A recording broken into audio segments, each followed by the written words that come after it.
Hello, good morning, जोहार। मैं संजय और आप देख रहे हैं न्यूज झारखंड। समय हो चला है झारखंड की खबरों को जानने का, तो चलिए जानते हैं आज की झारखंड की 25 मुख्य बड़ी खबरों को। झारखंड में गरज के साथ बारिश, वज्रपात को लेकर ऑरेंज अलर्ट। 1 जून तक बरसेंगी राहत की बूंदें, लोगों को सावधान और सतर्क रहने की सलाह। झारखंड में लगातार मौसम का मिजाज बदल रहा है। तेज धूप के बाद हो रही बारिश से लोगों को गर्मी से राहत मिल रही है। रांची और उसके आसपास के इलाकों में आसमान में बादल छाए रहेंगे। गरज या हल्की बारिश हो सकती है। आज 27 मई को गढ़वा, पलामू, चतरा और लातेहार को छोड़कर झारखंड के करीब करीब सभी क्षेत्रों में हल्के से लेकर मध्यम दर्जे की बारिश, साथ साथ वज्रपात की आशंका जाहिर की गई है। इससे लेकर ऑरेंज अलर्ट जारी किया गया है। मौसम विभाग ने अपने पूर्व अनुमान में बताया है कि 1 जून तक बारिश के आसार हैं। इस दौरान गरज और तेज हवाओं के झोंकों के साथ साथ वज्रपात की भी आशंका है। मौसम विभाग की ओर से आज झारखंड के करीब करीब सभी क्षेत्रों में हल्के से लेकर मध्यम तो कई क्षेत्रों में जोरदार बारिश की चेतावनी जाहिर की गई है। इस दौरान कई क्षेत्रों में वज्रपात की घटना भी होगी। इस दौरान जोरदार बारिश के साथ साथ कुछ इलाकों में तेज हवाओं के झोंके। इस दौरान 40 से 50 किलोमीटर प्रति घंटे की रफ्तार से हवाएं चलेंगी। मौसम विभाग के वैज्ञानिकों ने लोगों को सलाह दी है कि खराब मौसम होने पर घर से बाहर रहने पर सजग रहें। सुरक्षित स्थानों पर शरण लेने की सलाह दी गई है। भूलकर भी पेड़ के नीचे नहीं रुके, बिजली के खंभों से दूर रहे, किसान खेतों में नहीं जाएं, मौसम सामान्य होने की प्रतीक्षा करें। वहीं झारखंड में कल 28 मई को भी पूर्वी एवं मध्य भागों में गरज के साथ हल्की बारिश हो सकती है। वज्रपात को लेकर मौसम विभाग ने येलो अलर्ट जारी किया है। वहीं 29 व 30 मई को उत्तर पूर्वी भागों एवं 31 मई व 1 जून को पूर्वी भागों में गरज के साथ हल्के से मध्यम दर्जे की बारिश हो सकती है, जिसको लेकर सावधान और सतर्क रहने की सलाह दी गई है। तो झारखंड में एक बार फिर से मौसम का मिजाज बदल रहा है चक्रवाती तूफान के कारण। तो इस दौरान लोग सावधान रहें, सुरक्षित रहें। धनबाद में भीषण सड़क हादसा, मारुति वैन की ट्रेलर से हुई सीधी टक्कर, 3 की मौत, 7 लोग गंभीर रूप से घायल। धनबाद जिले के बरवाडा थाना क्षेत्र के जीटी रोड कल्याणपुर के समीप रविवार को ट्रेलर ने मारुति वैन में जोरदार टक्कर मार दी। इस घटना में वैन चालक शमशाद अंसारी समेत 3 लोगों की मौत हो गई। इसके साथ ही वैन में सवार अन्य 7 लोग गंभीर रूप से घायल हो गए। घटना की सूचना पर बरवाडा थाना प्रभारी सुनील कुमार रवि शादल बल मौके पर पहुंचे और स्थानीय लोगों की मदद से सभी घायलों को एम्बुलेंस से इलाज के लिए अस्पताल भिजवाया।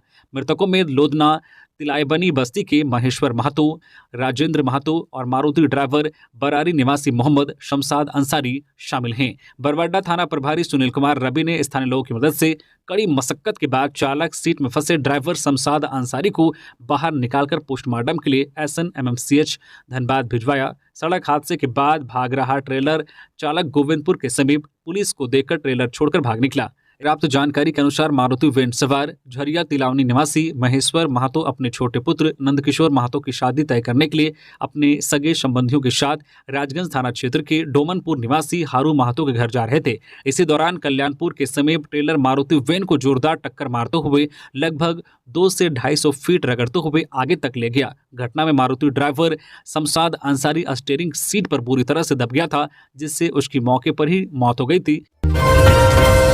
कल्पना सोरेन ने गोड्डा में भरी हुंकार, कहा दिल्ली का तख्ता हिलने वाला है। पूर्व सीएम हेमंत सोरेन की पत्नी कल्पना सोरेन ने कहा है कि यह चुनाव बीजेपी बनाम इंडिया गठबंधन नहीं, बल्कि यह चुनाव बीजेपी बनाम त्रस्त जनता है। वे रविवार को गोड्डा से कांग्रेस उम्मीदवार प्रदीप यादव के पक्ष में आयोजित जनसभा में बोल रही थी। उन्होंने कहा कि हम लोगों ने पिछड़ों के लिए 27% के आरक्षण को विधानसभा से पारित कराया ताकि पिछड़े लोग मजबूत हो सके, लेकिन बीजेपी वाले इसे झारखंड में लागू नहीं करना चाहते। हमने विधानसभा से पारित कराया, लेकिन राजभवन में जाकर रुक जाता है। निशिकांत पर तंज कसते हुए कहा है कि आप लोगों ने 15 साल एक व्यक्ति को दिया है, अब समय आ गया है कि आपके लिए हमेशा आवाज उठाने वाले को चुने। प्रदीप यादव की दमदार आवाज विधानसभा में गूंजती है, अब इनकी आवाज आप लोगों के आशीर्वाद से संसद में गूंजेगी। कल्पना ने कहा है कि हिंदुस्तान में इंडिया गठबंधन की लहर चल रही है, आपका वोट ही हेमंत जी को जेल से निकालेगी। 4 जून के बाद जब इंडिया गठबंधन की सरकार बनेगी, तब हेमंत दादा आपके साथ होंगे। झारखंड में 3 चरण का चुनाव हो चुका है, उससे जनता ने हमें आश्वस्त कर दिया है कि इंडिया गठबंधन के सारे प्रत्याशी जीत रहे हैं। 1 जून को 3 लोकसभा क्षेत्र में चुनाव होना है, वहां भी इंडिया गठबंधन के प्रत्याशी को मजबूत कराना है। इंडिया गठबंधन को दिल्ली पहुंचने से कोई ताकत नहीं रोक सकती है, कहा कि दिल्ली का तख्ता हिलने वाला है। चंपई सोरेन ने पीएम मोदी पर साधा निशाना, कहा इस बार सत्ता से जाना तय। दुमका लोकसभा क्षेत्र के जामताड़ा अंतर्गत नारायणपुर प्रखंड के मालवा में रविवार को मुख्यमंत्री चंपई सोरेन ने इंडिया गठबंधन के प्रत्याशी नलिन सोरेन के पक्ष में चुनावी जनसभा को संबोधित किया। सीएम चंपई सोरेन ने कहा है कि हमें 5 वर्षों के बाद नेतृत्व बदलने का मौका मिलता है। वह समय इस बार 1 जून को है। इस बार केंद्र की तानाशाही सरकार को उखाड़ फेंकना है। वर्ष 2014 में केंद्र में मोदी की सरकार जनता से झूठ बोलकर सत्ता में आई। 10 वर्षों के कार्यकाल में कभी भी महंगाई और बेरोजगारी के मुद्दे पर बात नहीं की। बीजेपी व उनके सहयोगियों ने केवल पूंजीपतियों का विकास किया। देश का विकास गत में चला गया। पीएम मोदी और उनके नेता केवल जुमलेबाजी करना चाहते हैं। पीएम मोदी से बड़ा झूठ पूरे विश्व में कहीं नहीं है। पीएम मोदी मसीहा थोड़ी ना है, वे चाय बेचने वाले हैं, अब देश बेच रहे हैं। यात्रीगण कृपया ध्यान दें, इस वंदे भारत की टाइमिंग में हुआ है बदलाव। यात्रा से पहले जरूर करें चेक। देश की सबसे लोकप्रिय ट्रेन वंदे भारत के चाहने वालों के लिए एक अपडेट है। अब से हावड़ा रांची वंदे भारत एक्सप्रेस दोपहर 2:35 पर हावड़ा से प्रस्थान करेगी। फिलहाल यह दोपहर 3:45 पर रवाना होती है, यानी कि हावड़ा रांची वंदे भारत एक्सप्रेस हावड़ा से 70 मिनट पहले खुलेगी। दक्षिण पूर्व रेलवे की ओर से बताया गया है कि यह 50 मिनट पहले रांची पहुंचेगी, यानी कि अब यह ट्रेन रात 10:50 की जगह रात 10 बजे रांची पहुंचेगी। रेलवे द्वारा दी गई जानकारी के मुताबिक हावड़ा रांची वंदे भारत एक्सप्रेस 10 जून से नए शेड्यूल के अनुसार चलेगी। खबरों में आगे बढ़ने से पहले अगर आप अभी तक न्यूज झारखंड चैनल को सब्सक्राइब नहीं किए हैं तो प्लीज़ चैनल को सब्सक्राइब करके बेल आइकन प्रेस कर दीजिए, जिससे आपको झारखंड की हर छोटी बड़ी खबर का अपडेट आप तक पहुंचता रहे। तो चलिए बढ़ते हैं खबरों की ओर। प्रधानमंत्री नरेंद्र मोदी कल 28 मई को दुमका में विजय संकल्प सभा को करेंगे संबोधित। प्रधानमंत्री नरेंद्र मोदी कल 28 मई को फिर झारखंड आएंगे। झारखंड में यह उनका चौथा दौरा होगा। 28 मई को प्रधानमंत्री नरेंद्र मोदी दुमका में बीजेपी की विजय संकल्प सभा को संबोधित करेंगे। इससे पहले पीएम मोदी की जनसभा जामा के मधुबन में, फिर राजमहल संसदीय क्षेत्र के लिट्टीपाड़ा में तय हुई थी, लेकिन बाद में पीएम का कार्यक्रम दुमका में तय हुआ। रविवार को पीएम के कार्यक्रम के मद्देनजर एसपीजी के अधिकारियों ने स्थानीय पदाधिकारियों के साथ सुरक्षा व्यवस्था को लेकर बैठक की। एयरपोर्ट पर बन रहे पंडाल में आम लोगों का प्रवेश, वीआईपी प्रवेश द्वार सहित अन्य चीजों को लेकर जरूरी दिशा निर्देश दिए गए। यह चौथा मौका होगा जब प्रधानमंत्री मोदी दुमका पहुंचेंगे। इससे पहले 2 बार वे जो चुनावी जनसभा को संबोधित करने और एक बार प्रधानमंत्री मुद्रा योजना को लॉन्च करने के लिए यहां आ चुके हैं। उनकी 2 सभाएं दुमका एयरपोर्ट में और एक सभा बासुकीनाथ मैदान में हुई थी। दुमका में ट्रक पलटने से हादसा, लोगों ने लूट ली रिफाइंड ऑयल। रविवार को दुमका में जब रिफाइंड तेल से भरा एक ट्रक पलट गया, इसके बाद वहां आसपास के ग्रामीणों ने जमकर लूट मचाई। इस लूट में महिला पुरुष सभी एक साथ नजर आए, जिसे जितना मिला वो अपनी ताकत का इस्तेमाल कर वो तेल लूट कर ले गए। दुमका जिला में जामा थाना क्षेत्र के कुमार दुधानी के पास रविवार को रिफाइंड ऑयल लदा ट्रक पलट गया। इस हादसे में भले ही कोई हताहत तो नहीं हुआ, लेकिन आसपास के लोगों ने जमकर तेल की लूट मचाई। सूत्रों से यह भी जानकारी प्राप्त हुई है कि लूट के बाद कई ग्रामीण तो दुकानदारों से खरीद का आग्रह करते हुए नजर आए। हालांकि कुछ लोगों ने थाना को सूचित कर दिया तो पुलिस मौके पर पहुंचकर कई कनस्तर तेल को लूटने से बचाया। रिफाइंड ऑयल से लदा एक ट्रक पश्चिम बंगाल के कुल्टी से दुमका के मसलिया के रास्ते बिहार के बांका के पुनसिया जा रही थी। कुमार दुधानी के पास ट्रक सड़क किनारे लगी रेलिंग से टकराकर सड़क की दाहिनी ओर पलट गई, जिसके बाद ट्रक पर लदे रिफाइंड ऑयल सड़क किनारे बिखर गए। इसके बाद ग्रामीणों की चांदी हो गई। बड़ी संख्या में आसपास के महिला और पुरुष मौके पर पहुंचे और तेल भरे टीन की लूट में जुट गए, जबकि इस भीड़ को देखकर चालक भी भाग गया। भीड़ में शामिल लोगों ने हाथ में जितना टीन आया लेकर चलते बने। यहां तक मार्ग से गुजर रहे बाइक चालकों ने भी उनका साथ दिया, बाइक में डिब्बों को उठाकर चलते बने। इस बीच करीब आधा घंटे के अंदर ग्रामीणों ने अधिकांश डिब्बों पर हाथ साफ कर दिया। सूचना मिलने के बाद पुलिस मौके पर पहुंची और किसी तरह से हो रही चोरी को बंद कराया। लॉरेंस बिश्नोई अमन गैंग के शूटर रायपुर में गिरफ्तार। छत्तीसगढ़ झारखंड के कोल कारोबारियों के मर्डर की मिली थी सुपारी। 8 दिन की रिमांड पर रायपुर पुलिस ने झारखंड के अमन साहू गैंग से जुड़े 4 शूटरों को गिरफ्तार किया है। पकड़े गए आरोपियों को छत्तीसगढ़ और झारखंड के बड़े कोयला कारोबारियों की हत्या की सुपारी मिली थी। इसके बाद इसमें से 3 शूटर रायपुर पहुंचे थे, जबकि एक को छत्तीसगढ़ पुलिस ने राजस्थान से गिरफ्तार किया है। रेंज आईजी अमरीश मिश्रा ने बताया कि पकड़े गए शूटरों में पप्पू सिंह, देवेंद्र सिंह, रोहित स्वर्णकार और मुकेश कुमार हैं। इसमें पप्पू सिंह बाकी 3 शूटरों का मुखिया है और राजस्थान के पाली का रहने वाला है। पप्पू सिंह और उससे जुड़े शूटर लॉरेंस बिश्नोई गैंग के लिए भी काम कर चुके हैं। अमन सिंह गैंग को कोयला कारोबारियों से लेवी नहीं मिलने पर हत्या करने की सुपारी दी गई थी। आरोपियों से कहा गया था कि कारोबारियों पर पिस्टल की पूरी मैगजीन खाली करनी है। पुलिस ने सभी आरोपियों को कोर्ट में पेश किया, जहां से उन्हें 8 दिन की रिमांड पर सौंपा गया है। राजनाथ सिंह आज 27 मई को साहिबगंज के उधवा में करेंगे जनसभा को संबोधित। रक्षा मंत्री राजनाथ सिंह आज 27 मई को दोपहर 3 बजे से राजमहल लोकसभा क्षेत्र के साहिबगंज जिले के उधवा प्रखंड के श्रीधर देरा कॉलोनी नंबर 9 स्थित प्राथमिक विद्यालय मैदान में जनसभा को संबोधित करेंगे। इस अवसर पर लोकसभा क्षेत्र प्रभारी राकेश प्रसाद, लोकसभा क्षेत्र संयोजक अनंत ओझा, लोकसभा क्षेत्र प्रत्याशी ताला मरांडी, साहिबगंज जिला अध्यक्ष उज्जवल मंडल भी मौजूद रहेंगे। गिरिडीह के उसरी फॉल में डूबने से 2 युवक की मौत। नहाने के दौरान डूबे दोनों 7 दोस्तों के साथ पहुंचे थे फॉल, पैर फिसलने से गहरे पानी में समाये। गिरिडीह के मुफस्सिल थाना क्षेत्र के गंगापुर स्थित उसरी वाटरफॉल में डूबने से 2 युवकों की मौत हो गई। मृतक की पहचान देवघर जिले के राम मंदिर रोड झासागरी निवासी राजकुमार गुप्ता के 20 वर्षीय पुत्र पवन गुप्ता और जून पोखर निवासी मौली प्रसाद वर्मा के 18 वर्षीय पुत्र दीपक कुमार वर्मा के रूप में की गई है। जानकारी के अनुसार ये दोनों अपने जो अन्य 7 दोस्तों के साथ घूमने के लिए वाटरफॉल आए थे। मौके पर सभी नहा रहे थे। इसी बीच फिसलकर दोनों गहरे पानी में समा गए। हो हल्ला पर स्थानीय लोग मौके पर जुटे और पुलिस को सूचना दी। सूचना पाकर मुफस्सिल थाना प्रभारी श्याम किशोर महतो दलबल के साथ मौके पर पहुंचे। इस दौरान स्थानीय ग्रामीणों की मदद से दोनों के शव को बाहर निकाला गया। पुलिस ने दोनों शव को कब्जे में लेकर पोस्टमार्टम के लिए गिरिडीह सदर अस्पताल भेज दिया। पुलिस द्वारा घटना की सूचना मृतक के परिजनों को दी गई। प्रवासी मजदूर के 100 को सऊदी से वतन वापसी की गुहार। हजारीबाग जिला अंतर्गत बिशुनगढ़ के रहने वाले प्रवासी मजदूर 45 वर्षीय फिदा हुसैन पिता हमीद अंसारी की सऊदी में मौत हो गई है। फिदा रोजगार के लिए सऊदी गए थे, जिसके बाद बीते शुक्रवार को हार्ट अटैक से मौत की खबर मिली। जो है मौत से उनके परिवारजनों में शोक की लहर है। पत्नी बार बार पति के मृत शरीर को घर मंगाने की गुहार लगा रही है। मृतक के परिवार में माता पिता और पत्नी समेत 3 बच्चे हैं। प्रवासी मजदूरों के लिए काम करने वाले सिकंदर अली ने फिदा की मौत पर संवेदना जताते हुए 100 को हर संभव वतन वापस मंगाने का भरोसा दिलाया है। चालक खलासी अवैध अफीम के साथ गिरफ्तार। 3 करोड़ 14 लाख रुपए है अफीम की मार्केट वैल्यू। 5 लाख कैश और आईफोन भी जब्त। चाईबासा जिला पुलिस मादक द्रव्य संबंधित अपराधों से निपटने के लिए लगातार प्रतिबद्ध है। इसी क्रम में गुप्त सूचना पर नाकेबंदी कर राजस्थान नंबर की एक ट्रक को टेबू थाना क्षेत्र से पकड़ा गया। छापेमारी दल का नेतृत्व एएसपी पारस राणा कर रहे थे।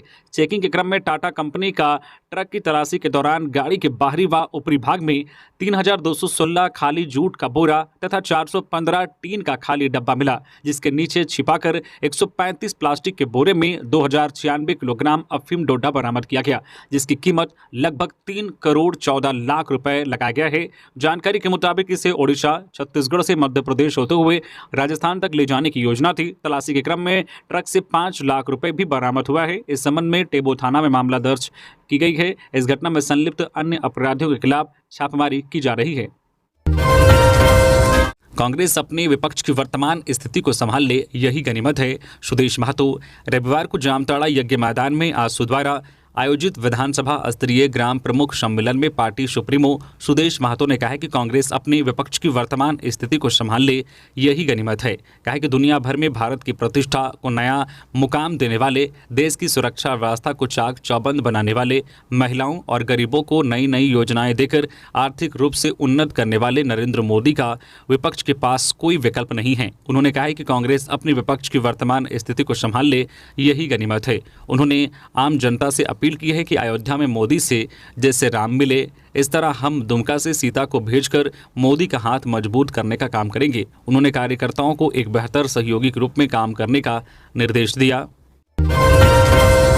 नक्सलियों ने बाप बेटी की गोली मारकर की हत्या। चतरा में साथी को गिरफ्तार करवाने से नाराज थे नक्सली, घर में घुसकर पीटा फिर मार डाला। चतरा में लोकसभा चुनाव समाप्त होते ही प्रतिबंधित टीएसपीसी नक्सलियों ने बड़ी घटना को अंजाम दिया है। उग्रवादियों के खिलाफ मोर्चा खोलने वाले पिता पुत्र की हत्या कर पुलिस को खुली चुनौती दी है। पुलिस का साथ देने की कीमत पंकज बिरहोर और उसके पिता को जान देकर चुकानी पड़ी। घटना कुंदा थाना क्षेत्र के घोर नक्सल प्रभावित हिंदिया कला गांव की है। मिली जानकारी के मुताबिक अपने दस्ते के साथ पहुंचे हथियारबंद नक्सलियों ने हिंदिया कला गांव पहुंचकर पहले पिता पुत्र को अपने कब्जे में लिया, फिर दोनों की जमकर पिटाई की। इसके बाद गोली मारकर बाप बेटे की हत्या कर दी। नक्सलियों की इस वारदात के बाद इलाके में सनसनी मच गई है। वहां रहने वाले ग्रामीण दहशत में हैं। दरअसल मृतक के भाई ने बताया है कि जिले के पूर्व उपायुक्त अब्बू इमरान कुछ दिन पहले गांव आए थे। उस दौरान उन्होंने गांव में जरूरत के मुताबिक 10 बिरहोर परिवारों को बिरसा आवास दिया था, जिसका देखरेख मृतक और उसका भाई कर रहे थे। इसी दौरान टीएसपीसी के नक्सलियों ने 6 सदस्यों का दस्ता गांव में पहुंचा था और हर एक आवास से 10,000 रुपए लेवी रंगदारी की मांग की थी, जिसका विरोध करते हुए पंकज और उसके भाई ने ग्रामीणों के सहयोग से दस्ते में शामिल हथियारबंद उग्रवादी मंटू गंजू को पकड़कर हथियार के साथ पुलिस के हवाले कर दिया था। परिजनों के अनुसार नक्सलियों को गांव में लाने में गांव के ही सुदेश्वर यादव नामक शख्स ने भूमिका निभाई थी, जिसे पुलिस ने पकड़कर जेल भेज दिया है। मंटू गंजू को पुलिस के हवाले किए जाने से नक्सली नाराज थे, जिसके बाद इस घटना को अंजाम दिया गया है। संथाल में महामुकाबले के लिए तैयार एनडीए इंडिया गठबंधन, दोनों ओर से दिग्गज नेताओं की होगी चुनावी सभाएं। झारखंड के भाजपा और झामो कांग्रेस के नेताओं ने अपनी सारी ताकत संथाल की 3 लोकसभा सीटों में झोंक दी है, जहां अंतिम चरण में 1 जून को मतदान होना है। भाजपा की ओर से खुद प्रधानमंत्री नरेंद्र मोदी 28 मई को उपराजधानी दुमका में चुनावी सभा कर राजमहल, दुमका और गोड्डा के भाजपा उम्मीदवारों के लिए वोट मांगेंगे। तो वहीं 29 मई को भाजपा के राष्ट्रीय अध्यक्ष जेपी नड्डा की राजमहल, दुमका और गोड्डा लोकसभा क्षेत्र में अलग अलग 3 सभाएं होंगी। यह लोकसभा आम चुनाव में एक सीट पर जीत सुनिश्चित करने की लड़ाई ही है कि एक और जहां भाजपा की ओर से प्रधानमंत्री नरेंद्र मोदी और जेपी नड्डा का कार्यक्रम संथाल में बना है, तो दूसरी ओर कांग्रेस के स्टार प्रचारक राहुल गांधी, राष्ट्रीय अध्यक्ष मल्लिकार्जुन खड़गे, राष्ट्रीय महासचिव कन्हैया कुमार और राज्यसभा सांसद इमरान प्रतापगढ़ी की चुनावी सभाएं 28, 29 और 30 मई में से किसी भी दिन संथाल में करने के लिए आग्रह किया गया है। झारखंड प्रदेश कांग्रेस के प्रवक्ता सोनाल शांति उर्फ रिंकू तिवारी ने कहा है कि हमारे नेता न सिर्फ जो अपने गोड्डा से उम्मीदवार प्रदीप यादव के पक्ष में मतदान की अपील करेंगे, बल्कि दुमका और राजमहल में सहयोगी दल झामो के प्रत्याशियों के लिए भी वोट मांगेंगे। संथाल क्षेत्र के 3 लोकसभा सीट एनडीए और इंडिया गठबंधन के लिए कितना महत्वपूर्ण है, इसका अंदाजा इसी बात से लगाया जा सकता है कि दोनों दलों के प्रदेश स्तर के नेता संथाल पहुंच चुके हैं और जहां दोनों दलों के शीर्ष नेताओं का कार्यक्रम दुमका, गोड्डा और राजमहल लोकसभा क्षेत्र में बन रहा है, वही झारखंड के प्रदेश स्तरीय नेता संथाल में काम किए हुए हैं। दुमका में मतदान के दिन स्वास्थ्य और सुरक्षा पर रहेगा विशेष फोकस। जिले में तैनात रहेंगे एयर एम्बुलेंस। लोकसभा चुनाव के आखिरी चरण में दुमका लोकसभा सीट पर 1 जून को मतदान होना है, जिसे देखते हुए इस बार सुरक्षा और स्वास्थ्य पर विशेष ध्यान दिया गया है। इसकी वजह यह है कि इस बार मौसम काफी गर्म है और ऐसे में मतदान कर्मियों से लेकर मतदाताओं को गर्मी से बचाव की आवश्यकता है। वहीं पिछले चुनाव के दौरान यहां नक्सली घटना हुई थी, इसे देखते हुए सुरक्षा के कड़े इंतजाम किए जा रहे हैं। हर मतदान केंद्र पर पुलिस बल तैनात रहेगा। 7वें और अंतिम चरण में इस बार संथाल परगना के तीनों लोकसभा क्षेत्र दुमका, राजमहल और गोड्डा में 1 जून को मतदान होना है। दुमका उपायुक्त आंजनेय युल्लू दोड्डे ने बताया कि भीषण गर्मी को देखते हुए आयोग के दिशा निर्देश पर प्रशासन ने चुनाव संपन्न कराने के लिए विशेष तैयारी कर रखी है। मतदान कार्य में प्रतिनियुक्त किए जाने वाले कर्मियों को किसी तरह की परेशानी न हो, इसके लिए क्लस्टर स्तर पर मेडिकल टीम को टैग किया गया है। वहां डॉक्टर या नर्स भी मौजूद रहेंगे। सामान्य दवाएं भी उपलब्ध कराई जाएगी। ORS सहित अन्य चीजों की भी व्यवस्था रहेगी ताकि गर्मी की वजह से लोगों को डिहाइड्रेशन से बचाया जा सके। वही मतदान कर्मियों को डिस्पैच के दौरान सूखा आहार जैसे कि चूड़ा, गुड़, सत्तू उपलब्ध कराया जाएगा। आकस्मिक परिस्थिति के लिए पहली बार दुमका एयरपोर्ट पर एयर एम्बुलेंस भी उपलब्ध रहेगी। ऐसी स्थिति में जरूरत पड़ने पर दुमका से ही गोड्डा या राजमहल संसदीय क्षेत्र में एयर एम्बुलेंस चुनाव आयोग के दिशा निर्देश के अनुरूप अपनी सेवाएं देंगी और अस्पताल तक मरीजों को पहुंचाया जाएगा। लोकसभा चुनाव देश के भविष्य का चुनाव है। अर्जुन मुंडा। केंद्रीय मंत्री अर्जुन मुंडा ने जनसंपर्क अभियान के तहत रविवार को काठीकुंड प्रखंड क्षेत्र के दलदली मैदान में भाजपा प्रत्याशी सीता सोरेन के पक्ष में जनसभा को संबोधित किया। उन्होंने राज्य सरकार पर जबरदस्त प्रहार करते हुए दुमका लोकसभा से भाजपा प्रत्याशी सीता सोरेन के पक्ष में मतदान करने की अपील की। अर्जुन मुंडा ने कहा कि लोकसभा चुनाव देश के भविष्य का चुनाव है। प्रधानमंत्री नरेंद्र मोदी ने अनाज, शौचालय, शुद्ध पेयजल, आवास मुहैया कराने का काम किया। वहीं दूसरी तरफ कांग्रेस और झारखंड मुक्ति मोर्चा ने हासा भाषा को खत्म करने का काम किया है। केंद्रीय मंत्री अर्जुन मुंडा ने विपक्षियों पर निशाना साधते हुए कहा है कि कांग्रेस और झारखंड मुक्ति मोर्चा ने खनिज संपदा को लूटा, भ्रष्टाचार को बढ़ावा दिया, साथ ही अपनी तिजोरी भरने का काम किया। रांची से 3 अफीम तस्कर गिरफ्तार। नोटबंदी के पैसे भी बरामद। पुलिस ने नशे के तस्करों के खिलाफ एक बड़ी कार्रवाई की है। पुलिस द्वारा नामकुम इलाके से 3 अफीम तस्करों को गिरफ्तार किया गया है। वह गिरफ्तार तस्करों के पास से अफीम के साथ साथ नोटबंदी के नकदी पैसे भी बरामद किए गए हैं। इस मामले में रांची एसएसपी चंदन सिन्हा को जानकारी मिली थी कि रांची के नामकुम थाना क्षेत्र में बाइक पर सवार होकर कुछ तस्कर तैयार अफीम की तस्करी कर रहे हैं। सूचना पर डीएसपी मुख्यालय वन अमर कुमार पांडे के नेतृत्व में एक टीम का गठन कर नामकुम में सघन तलाशी अभियान शुरू किया गया। इसी बीच जरैया के पास एक बाइक सड़क के किनारे खड़ा कर 2 युवक किसी का इंतजार करते नजर आए। शक के आधार पर जब पुलिस की टीम दोनों से पूछताछ करने के लिए आगे बढ़ी तो दोनों पुलिस को देख अपनी बाइक को छोड़कर भागने लगे। मौके पर जवानों ने दोनों को खदेड़ कर दबोच लिया। पकड़े गए दोनों व्यक्ति अफीम तस्कर निकले, जिनकी पहचान शनिचरवा मुंडा और दीपक मुंडा के रूप में हुई है। तलाशी के दौरान दोनों के पास से 200 ग्राम अफीम, 35,000 नगद, डिजिटल तराजू के साथ साथ बंद किए जा चुके 500 के 110 नोट बरामद किए गए। भाजपा ही आदिवासियों की हितैषी है, बाबूलाल मरांडी। भाजपा प्रदेश अध्यक्ष बाबूलाल मरांडी ने रविवार को दुमका लोकसभा के अंतर्गत सारड विधानसभा के सहरजोरी, बुधनाडी, पलमा, मोहनपुर के विभिन्न क्षेत्रों में दुमका लोकसभा के प्रत्याशी सीता सोरेन के पक्ष में जनसंपर्क अभियान के तहत बैठक को संबोधित किया। साथ ही प्रदेश अध्यक्ष ने दुमका लोकसभा अंतर्गत जनसंपर्क कर माताओं बहनों को मतदान के लिए प्रेरित किया। मरांडी ने कहा कि भाजपा की सरकार में ही संथाली भाषा को 8वीं अनुसूची में शामिल किया गया। भाजपा आदिवासियों की हितैषी है। भाजपा ने ही द्रौपदी मुर्मू को देश के सर्वोच्च पद पर राष्ट्रपति बनाया है। झारखंड वासियों के मान और सम्मान को भाजपा ने रखा।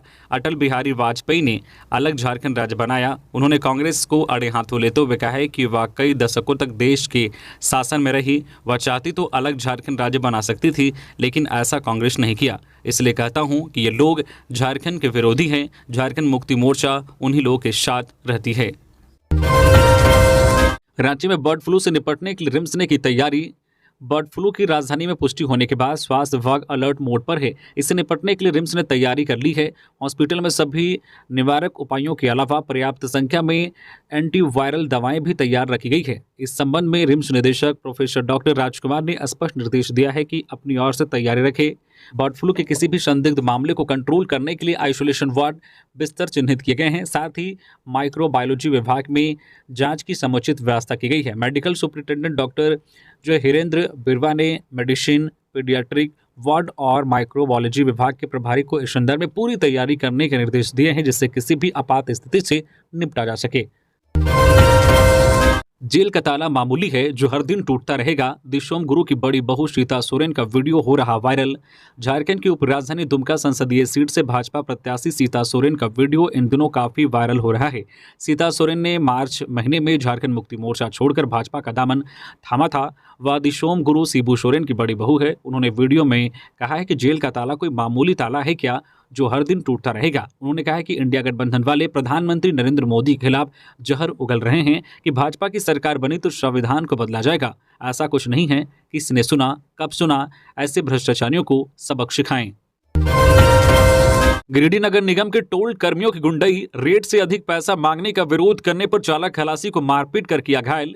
गिरिडीह में नगर निगम के टोल टैक्स वसूली हमेशा से विवादित रहा है। अक्सर टोल कर्मियों द्वारा गाड़ी चालकों के साथ मारपीट की घटना आम बात हो गई है। इसी क्रम में शनिवार की रात एक गाड़ी चालक और उसके सहचालक के साथ टोल कर्मियों ने जमकर मारपीट की। मारपीट की घटना मुफस्सिल थाना और गिरिडीह धनबाद रोड स्थित हरसिंह रायडी से जुड़ा है, जहां शनिवार की रात टोल टैक्स के कर्मी माही यादव, उमेश यादव, गुड्डू यादव, अशोक यादव और प्रदीप यादव ने टाटा मैजिक गाड़ी के चालक अभिनव यादव और उसके सहचालक के साथ जमकर मारपीट की। दोनों अंबाडी के रहने वाले बताए जा रहे हैं। घटना के दूसरे दिन मुफस्सिल थाना को अभिनव यादव और सहचालक सुजल यादव ने आवेदन देकर टोल कर्मियों पर आरोप लगाते हुए कहा है कि टाटा मैजिक गाड़ी को लेकर घर लौट रहे थे। इसी दौरान टोल टैक्स के कर्मियों ने उन्हें तय रेट से अधिक टोल टैक्स 200 रुपये की मांग करने लगे, जबकि तय रेट निगम द्वारा सिर्फ 80 रुपये है। विरोध करने पर टोल कर्मियों ने दोनों के साथ मारपीट करने लगे। इतना ही नहीं, आरोपियों ने अभिनव और सुजल के घर में घुसकर मारपीट करने का आरोप लगाया है। इधर दूसरे दिन थाना में आवेदन देकर टोल टैक्स कर्मियों के खिलाफ पुलिस जांच कर कार्रवाई में जुट गई है। 10वीं और 12वीं में फेल छात्रों की क्लास में 75% उपस्थिति की रिपोर्ट होगी तैयार। प्रावधानों के मुताबिक 10वीं और 12वीं कक्षा में पढ़ने वाले स्टूडेंट्स की अपने स्कूल में 75% उपस्थिति जरूरी है। अब शिक्षा विभाग झारखंड की नज़र उन स्टूडेंट्स पर है जो 10वीं और 12वीं की परीक्षा में हाल के दिनों में जारी रिजल्ट में अनुत्तीर्ण हैं। उनकी अपने क्लास में उपस्थिति 75% से भी कम रही है। इसकी रिपोर्ट तैयार कराई जाएगी। इस संबंध में परिषद के राज्य परियोजना निदेशक की ओर से सभी जिलों के जिला शिक्षा पदाधिकारी और अन्य को लेटर भी भेज दिया गया है। इसके जरिए निदेशक आदित्य रंजन ने कहा है कि स्कूलों में 75% उपस्थिति और लगातार 30 दिनों तक अनुपस्थित रहने वाले स्टूडेंट्स का नामांकन रद्द करने संबंधित दिशा निर्देश पहले से निर्गत है। इसके आलोक में जो है सीएम आदर्श स्कूलों में शैक्षणिक सत्र 2023-24 में 10वीं और 12वीं क्लास के वैसे स्टूडेंट्स जो अनुत्तीर्ण हो गए हैं उनकी स्कूलों में क्या उपस्थिति रही उससे संबंधित जांच रिपोर्ट तैयार की जाए। इसके पिछले सत्र की भी उपस्थिति संबंधित रिपोर्ट तैयार हो। साथ ही ऐसे स्कूल जिनमें 10% से अधिक स्टूडेंट्स अनुत्तीर्ण हुए हैं उनकी रिपोर्ट भी तैयार कर जल्द से जल्द परियोजना कार्यालय को भेजा जाए। रामगढ़ पुलिस के हत्थे चढ़े बाइक चोर गिरोह के 2 सदस्य गिरफ्तार कर भेजा जेल। छापेमारी जारी। पुलिस अधीक्षक के निर्देश पर अपराधियों के खिलाफ चलाए गए अभियान में रामगढ़ के रजरप्पा थाना पुलिस ने बाइक चोर गिरोह के 2 सदस्यों को गिरफ्तार कर रविवार को पूरी कागजी कार्रवाई करने के बाद न्यायिक हिरासत में भेज दिया। जेल जाने वालों आरोपित में मारंग मरचा पोखर टोला निवासी विनोद कुमार महतो व सोड़ निवासी विजय कुमार सिंह शामिल हैं। दोनों आरोपियों के खिलाफ संबंधित धाराओं में केस दर्ज कर पुलिस कार्रवाई कर रही है। वही आरोपियों द्वारा पूछताछ में बताए गए अपने साथी जो मास्टरमाइंड सिकनी मोड़ निवासी सुभाष कुमार महतो पर भी मामला दर्ज कर उसकी गिरफ्तारी को लेकर छापेमारी अभियान चलाया जा रहा है। जल्द ही उसे भी गिरफ्तार कर लिया जाएगा। पुलिस इस सफलता से बाइक चोरों में हड़कंप मच गया है। अवैध माइका खदान में वन विभाग ने मारा छापा। भारी मात्रा में विस्फोटक बरामद। माइका और खनन में इस्तेमाल करने वाला कई उपकरण जब्त। गिरिडीह के गांवा वन विभाग की टीम ने अवैध माइका उत्खनन के खिलाफ छापेमारी अभियान चलाया है। इस अभियान के तहत जो धरवे जंगल में आधा दर्जन से अधिक खदानों में छापेमारी की गई है, जिसमें भारी मात्रा में जिलेटिन, डेटोनेटर, माइका और खनन में इस्तेमाल होने वाला कई उपकरण को जब्त किया गया है। यह कार्रवाई रेंजर अनिल कुमार के निर्देश पर हुआ है। गुप्त सूचना पर की गई कार्रवाई थाना और वन विभाग में केस दर्ज कराया गया है। प्रधान जिला जज ने धनबाद जेल का किया निरीक्षण। जेल प्रशासन को दिए कई आवश्यक निर्देश। बंदियों को दी गई विभिन्न कानून की जानकारी। राष्ट्रीय विधिक सेवा प्राधिकार एवं झारखंड विधिक सेवा प्राधिकार के निर्देश पर धनबाद के प्रधान जिला एवं सत्र न्यायाधीश सह जिला विधिक सेवा प्राधिकार के चेयरमैन राम शर्मा ने रविवार को जिला एवं सत्र न्यायाधीश सुजीत कुमार सिंह, मुख्य न्यायिक दंडाधिकारी आरती माला, अपर मुख्य न्यायिक दंडाधिकारी राजीव त्रिपाठी, अवर न्यायाधीश राकेश रोशन के साथ धनबाद मंडल कारा का औचक निरीक्षण किया। जेल में कुल 636 दोष सिद्ध व विचाराधीन बंदी हैं। न्यायाधीश ने कारागार के प्रत्येक बैरक में पहुंचकर बैरियों से उनके स्वास्थ्य, इलाज, पेयजल, नाश्ता, भोजन व मुकदमे में पैरवी के लिए अधिवक्ता होने अथवा ना होने की जानकारी ली। जो है स्वच्छता पर विशेष ध्यान देते हुए न्यायाधीश ने बंदियों के शौचालय की साफ सफाई का निर्देश दिया। तो ये थी आज की झारखंड की टॉप बड़ी खबरें। इसी तरह से झारखंड की हर छोटी बड़ी खबर देखने के लिए आप हमारे चैनल न्यूज झारखंड चैनल को सब्सक्राइब करके बेल आइकन प्रेस कर दीजिए, जिससे झारखंड की हर छोटी बड़ी खबर का अपडेट आप तक पहुंचता रहे। तो अभी के लिए बस इतना ही। हमें दीजिए इजाजत। फिर मिलते हैं नेक्स्ट खबरों के साथ। धन्यवाद।